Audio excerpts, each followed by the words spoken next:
सभी को नमस्कार। मैं विनोद बिश्नोई आपका हार्दिक स्वागत करता हूं टैगोर वुमेन्स बीएड कॉलेज की साइकोलॉजी की क्लास में।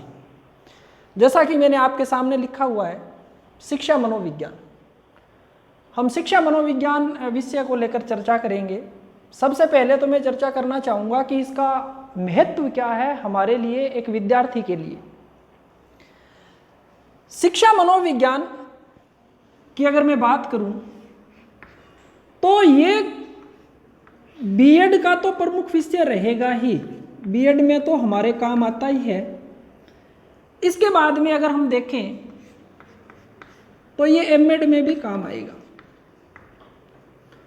इसके बाद में अगर मैं बात करूं तो ये रीट जो आपका बड़ा महत्वपूर्ण है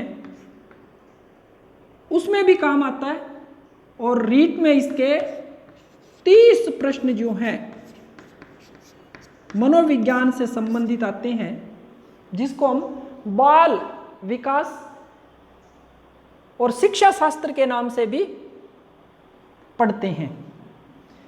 ये जब मैं बात करूंगा रीट के बाद में, अगर मैं चर्चा करूं जो 3rd ग्रेड के लिए है, 2nd ग्रेड का जो एग्जाम है उसमें भी इसके 30 प्रश्न, 1st ग्रेड में 30 प्रश्न रेशो रहता है, 2nd ग्रेड में 20 प्रश्न तक भी रह जाते हैं। 1st ग्रेड में 30 प्रश्न है जिसमें शिक्षा शास्त्र साथ में जुड़ा रहता है, कंप्यूटर का पोर्शन जो है वो भी जुड़ा रहता है। इसके बाद में अगर मैं चर्चा करूं 1st ग्रेड के बाद में, ये आपको काम आएगा इंटीग्रेटिव कोर्स जो है 4 वर्ष का, उसमें भी शिक्षा मनोविज्ञान बाल विकास के नाम से, अध्ययन के नाम से पढ़ा जाता है, वहाँ भी काम आता है। ये सीटेट में काम आता है, ये पीटेट में काम आता है। सीटेट आप लोग जानते हैं, सेंटर लेवल की जो वैकेंसी निकलती है टीचर के लिए, उसमें सीटेट करना अनिवार्य है। उसी के बाद में आप उसमें जा सकते हैं, जैसे केवी है, नवोदय है। इन विद्यालयों में अगर आपको जाना है, आप अध्यापक बनना चाहते हैं, तो आपको सीटेट जो है वो क्लियर करना पड़ता है। पीटेट है पंजाब के लिए, पंजाब के जो विद्यार्थी हैं और पंजाब में अध्यापक बनना चाहते हैं, उनको क्या है, पीटेट क्लियर करना पड़ता है। और जब वो पीटेट क्लियर कर लेते हैं, ये एक प्री टेस्ट होता है, इसके बाद में उनकी नियुक्ति जो है अध्यापक पद के लिए वो आगे योग्य माने जाते हैं। इसी प्रकार पंजाब से जुड़ा हुआ नज़दीकी एक स्टेट है हरियाणा, उसका एच-टेट होता है। ठीक है, जैसे हमारे राजस्थान में रीट का एग्ज़ाम है, उसी प्रकार यहाँ पे पीटेट है, हरियाणा में एच-टेट है, उनमें भी ये काम आता है सब्जेक्ट। इसके बाद में भी अगर मैं बढ़कर बात करूँ तो RAS, राजस्थान के अंदर सिविल सर्विस जो है सबसे बड़ी, उनका जो एग्जाम होता है, उसके अंदर भी कुछ टॉपिक्स जो हैं मनोविज्ञान से जुड़े हुए आते हैं। अब आप देखेंगे कि शिक्षा मनोविज्ञान जो है 12th से लेकर 12वीं कक्षा, 11वीं कक्षा से लेकर आगे बीए में, एमए में, बीएड में, एमएड में, रीट में, 2nd grade, 3rd grade, 1st grade, CTET, PTET, H-TET, RAS, और सबसे बड़ी महत्वपूर्ण बात है कि ये सब्जेक्ट जो है व्यवहारिक ज्ञान देने में बहुत ही सक्षम है। हमें हमारे जीवन में आने वाली समस्याओं से किस प्रकार सामना करना चाहिए, उनका समाधान किस प्रकार से करना चाहिए, उसके अंदर भी मनोविज्ञान जो है बहुत महत्वपूर्ण भूमिका रखता है। तो जब हम शिक्षा मनोविज्ञान को पढ़ते हैं तो उसमें बहुत बड़ा हिस्सा मनोविज्ञान का है, क्योंकि शिक्षा मनोविज्ञान की उत्पत्ति मनोविज्ञान से ही हुई है, और मनोविज्ञान की उत्पत्ति दर्शन शास्त्र से हुई है। तो दर्शन शास्त्र आप जानते हैं जीवन से जुड़ा हुआ सब्जेक्ट है, उसी प्रकार मनोविज्ञान और शिक्षा मनोविज्ञान भी जीवन से जुड़ा हुआ सब्जेक्ट है। इसलिए ये जो कक्षा है ये सभी विद्यार्थियों के लिए बहुत ही सार्थक है। जो प्रतियोगी परीक्षाओं की तैयारी कर रहे हैं उनके लिए बहुत महत्वपूर्ण कक्षा है शिक्षा मनोविज्ञान की। जो बीएड कर रहे हैं, एमएड कर रहे हैं, जो सीटेट की, पीटेट की, एचटेट की तैयारी कर रहे हैं, उन सब के लिए, बीए जो कर रहे हैं, एमए भी जो साइकोलॉजी में कर रहे हैं, उन सब के लिए शिक्षा मनोविज्ञान जो विषय है वो बड़ा महत्वपूर्ण विषय है, क्योंकि उनमें होता है शिक्षा मनोविज्ञान। बीए में भी है, 11th में भी बच्चों के पास होता है, 12th में भी होता है, एमए में भी लोग शिक्षा मनोविज्ञान से करते हैं। तो सब में इस सब्जेक्ट का महत्वपूर्ण भूमिका है। तो मैं उम्मीद करता हूँ कि हम लोग साथ मिलकर बड़े अच्छे तरीके से, बड़े प्रेम से और बड़े ही सहज और सरल तरीके से इस विषय पर हम लोग चर्चा करेंगे, एक एक टॉपिक उठाएंगे और उस पर चर्चा करेंगे ताकि हमारे वो जीवन में काम आ सके। तो मैं शुरुआत कर रहा हूँ आज यहाँ से शिक्षा मनोविज्ञान।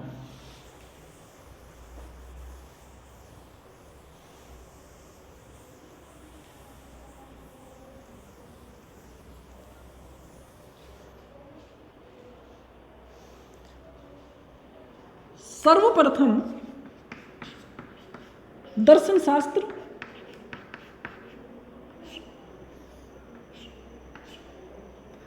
दर्शन शास्त्र से एक विषय अलग होता है जिसको हम कहते हैं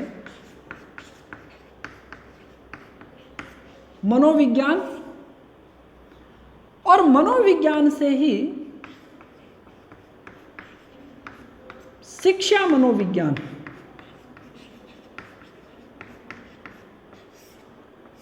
की उत्पत्ति मानी जाती है। प्रारंभ में क्या था, मनोविज्ञान एक स्वतंत्र विषय नहीं था।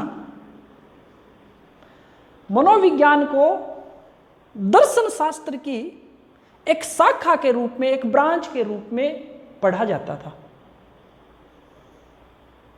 उसी से ही फिर इसको अलग किया गया, मनोविज्ञान सब्जेक्ट अपने अस्तित्व में आया और मनोविज्ञान की ही एक शाखा है जिसको हम कहते हैं शिक्षा मनोविज्ञान। मनोविज्ञान की अनेक शाखाएं हैं। अगर मैं यहाँ बात करना शुरू करूँगा, लिखना शुरू करूँगा, तो आसानी से मैं बहुत सारी शाखाओं की बात कर सकता हूँ। हर एक जो बिंदु है उस पर शिक्षा मनोविज्ञान का कार्य क्षेत्र वहाँ तक जाता है। तो उन्हीं में से ही एक जो ब्रांच है, एक जो विषय निकल के हमारे सामने आता है, वो आता है शिक्षा मनोविज्ञान, जो हमारा बीएड की दृष्टि से और अन्य प्रतियोगी परीक्षाओं की दृष्टि से सबसे प्रमुख भूमिका का निर्वाह यहाँ पर शिक्षा मनोविज्ञान करता है। शिक्षा मनोविज्ञान में अगर हम बात करें तो इसको पढ़ने के लिए हम लोगों को सबसे पहले 2-3 बातें जाननी जरूरी हैं।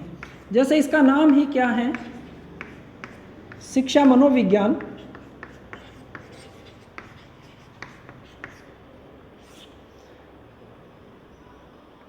तो शिक्षा मनोविज्ञान को जानने से पहले हमें पता होना चाहिए कि शिक्षा क्या है। फिर हम लोग चर्चा करेंगे मनोविज्ञान की, कि मनोविज्ञान क्या है, और जब ये हम बात कर लेंगे उसके बाद में हम चर्चा करेंगे शिक्षा मनोविज्ञान की। तो 3 बातें यहां पर हमारे सामने हैं।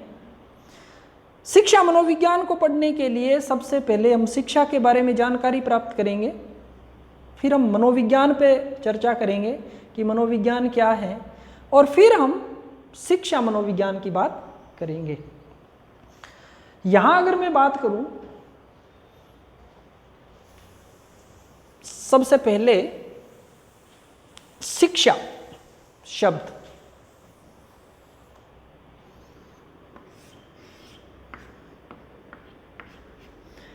शिक्षा शब्द जो है इसको अलग अलग भाषाओं में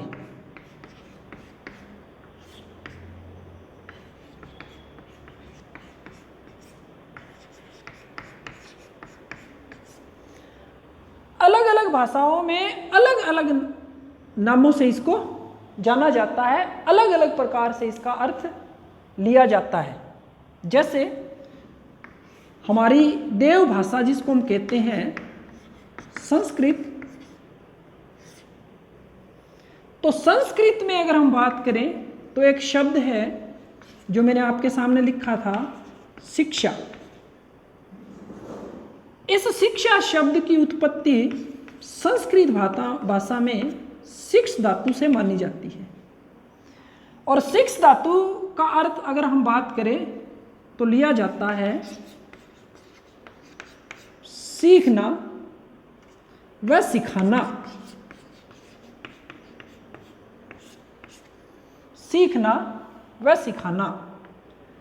शिक्षा शब्द हमारी देव भाषा जो है संस्कृत, उसमें शिक्षा शब्द शिक्ष धातु से लिया गया, जिसका अर्थ लिया जाता है सीखना और सिखाना। इसी प्रकार हमारी हिंदी भाषा में शिक्षा से जुड़ा हुआ एक शब्द है जिसको हम कहते हैं विद्या। इस विद्या शब्द की जो उत्पत्ति मानी जाती है वो विद धातु से ली जाती है। और विद धातु का यहां पे अर्थ है जानना। जानना। पुनः मैं एक बार रिपीट कर देता हूं। हिंदी में एक शब्द हमारा बड़ा लोकप्रिय शब्द है विद्या, जिसका निर्माण कहते हैं विद धातु से हुआ और उसका अर्थ है जानना। इसी प्रकार अंग्रेजी भाषा जो है,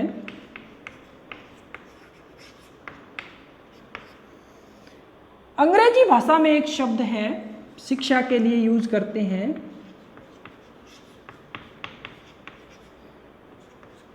एजुकेशन। अब ये जो एजुकेशन शब्द है, इस शब्द का निर्माण भी लैटिन भाषा के 3 शब्द माने जाते हैं, जिनसे मिलकर एजुकेशन का निर्माण हुआ। एजुकेटम,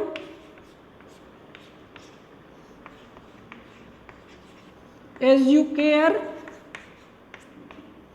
और एक शब्द है एजुसियर।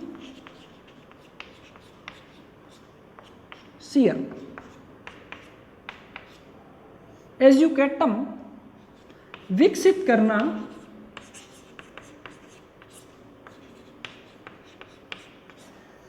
एजुकेयर बाहर निकालना, एजुसियर आगे बढ़ाना या आगे ले जाना।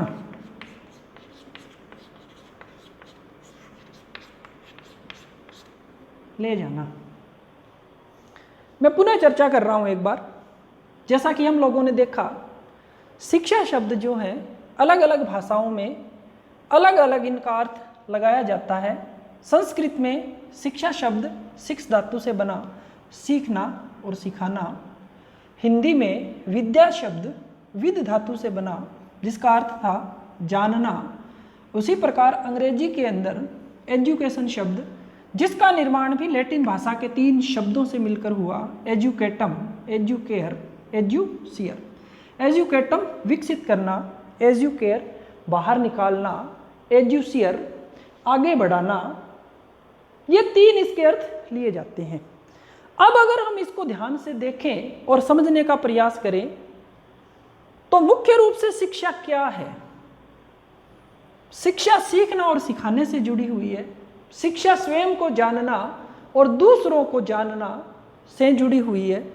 शिक्षा बच्चे के अंदर गुणों को विकसित करना, बच्चों को गुण अभिव्यक्ति करवाने की योग्यता प्रदान करना, बाहर निकालना। बाहर निकालने का मतलब है कि वो अपने आंतरिक जो भाव हैं उनको अभिव्यक्त कर पाता है। जब एक पढ़ा लिखा इंसान होता है, बड़ा शिक्षित व्यक्ति होता है, तो वो अच्छे से बड़े व्यवस्थित रूप से अपने विचारों को समाज के सामने रख पाता है। इसी प्रकार हमने कहा था आगे बढ़ाना, एजुसियर।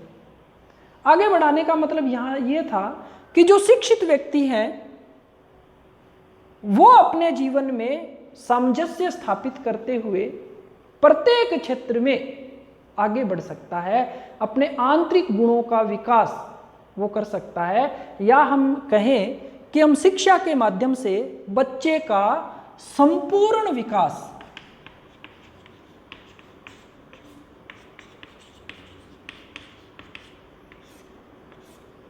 कर सकते हैं। तो आप लोगों ने देखा, शिक्षा कोई एक दिन चलने वाली प्रक्रिया तो है नहीं, क्योंकि हम जीवन भर सीखते रहते हैं, हम जीवन भर किसी को जानने की कोशिश करते रहते हैं, नई घटनाएं हमारे सामने आती है, उनको जानने परखने की कोशिश करते रहते हैं। हमारे अंदर समय के अनुसार नए नए जो भावनाएं हैं, जो परिस्थितियों से लड़ने की जो क्षमताएं हैं, वो पैदा होती रहती है। तो इस प्रकार शिक्षा जीवन भर चलती रहती है, आजीवन चलने वाली प्रक्रिया जो है वो शिक्षा है। और विद्यार्थी जीवन में, एक मानव जीवन में शिक्षा का इसलिए महत्व और बढ़ जाता है क्योंकि एक शिक्षित व्यक्ति अपने जीवन को आसानी से, सरलता से और बड़े सहज तरीके से समाज के साथ में समायोजित रहते हुए अपने जीवन को आगे बढ़ा सकता है। तो अगर मैं बीएड क्लास की बात करूं तो एक प्रश्न आता है जिसमें पूछा जाता है कि शिक्षा मनोविज्ञान का आप अर्थ लिखिए। छोटे प्रश्न भी पूछे जाते हैं, अब बड़े प्रश्न भी पूछे जाते हैं।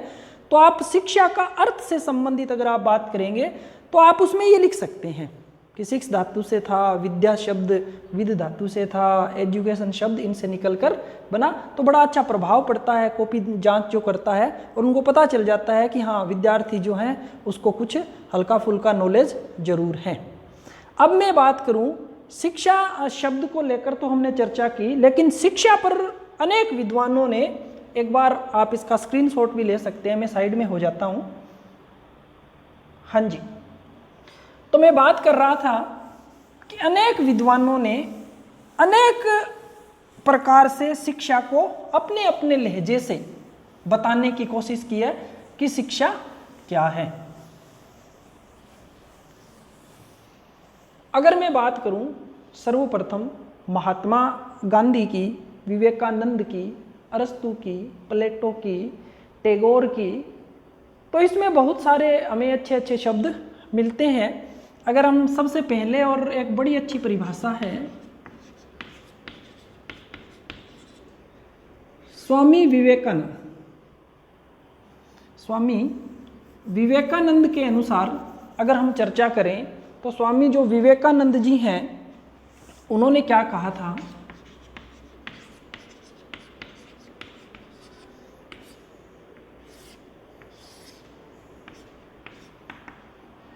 शिक्षा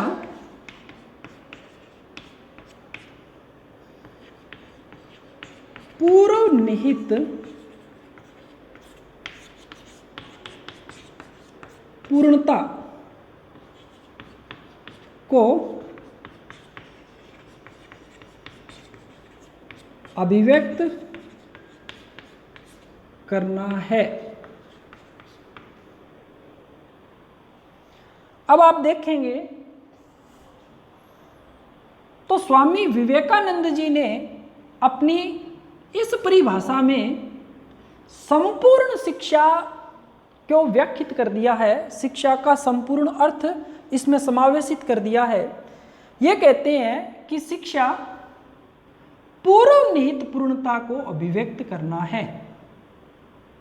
पूर्व निहित पूर्णता, इसका मतलब यहां पर यह है कि बालक जो हैं या मनुष्य जो हैं, इनके अंदर पहले से ही, पूर्व से ही, पहले से ही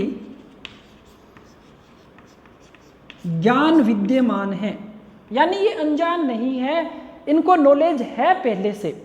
विद्यालय में आने से पहले ही बालक जो है वो जानता है, उसके अंदर है वो सब कुछ गुण। तो अध्यापक क्या करता है, अगर बालक जानता है तो फिर बालक को विद्यालय आने की जरूरत क्या है, अध्यापक फिर क्या करेगा उसका।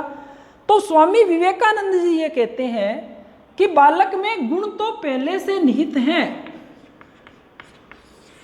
लेकिन उनको अभिव्यक्त करने की जो ताकत है, जो क्षमता है,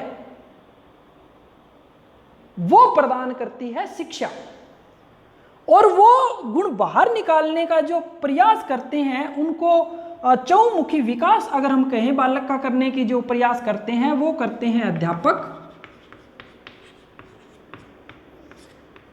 इसलिए अध्यापक बच्चे के गुणों को अभिव्यक्ति प्रदान करते हैं जो पहले से हैं, उनको निखारने की कोशिश जो है वो अध्यापक करते हैं और बालक को वो बताते हैं कि हमें हमारा जीवन किस प्रकार से जीना है। आप में वो क्षमताएं हैं, आप में वो योग्यताएं हैं जिनका उपयोग आप करके अपने जीवन को सरल सहज बना सकते हैं, अपने जीवन में आप कामयाब हो सकते हैं। इसीलिए तो कहा जाता है ना कि हमारे अंदर, स्वयं के अंदर अगर आत्मविश्वास है तो हम बड़े से बड़े संकट का सामना कर सकते हैं। इसीलिए यहां अगर हम विवेकानंद जी को देखेंगे तो इन्होंने कहा पूर्व निहित पूर्णता, बालक के जो गुण हैं जो पहले से उसमें विद्यमान हैं, उनको अभिव्यक्ति जो प्रदान करता है वो शिक्षा के द्वारा की जा सकती है उनकी अभिव्यक्ति, और उसमें जो निपुण बनाता है वो बनाता है अध्यापक। इसी प्रकार अगर मैं बात करूं महात्मा गांधी, तो महात्मा गांधी जो हैं उन्होंने भी शिक्षा को लेकर बड़ी अच्छी बात कही है।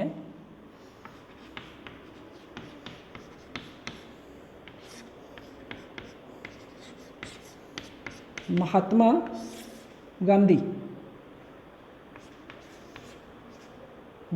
गांधी ने कहा कि जो बालक में शारीरिक, जो बालक के शरीर में, मन में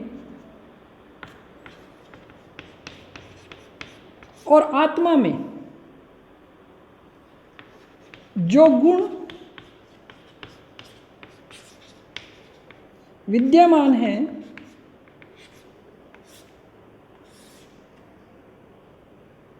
उनका संपूर्ण विकास करना, संपूर्ण विकास करना, या अगर हम बोलें तो श्रेष्ठ गुणों का श्रेष्ठतम विकास करना।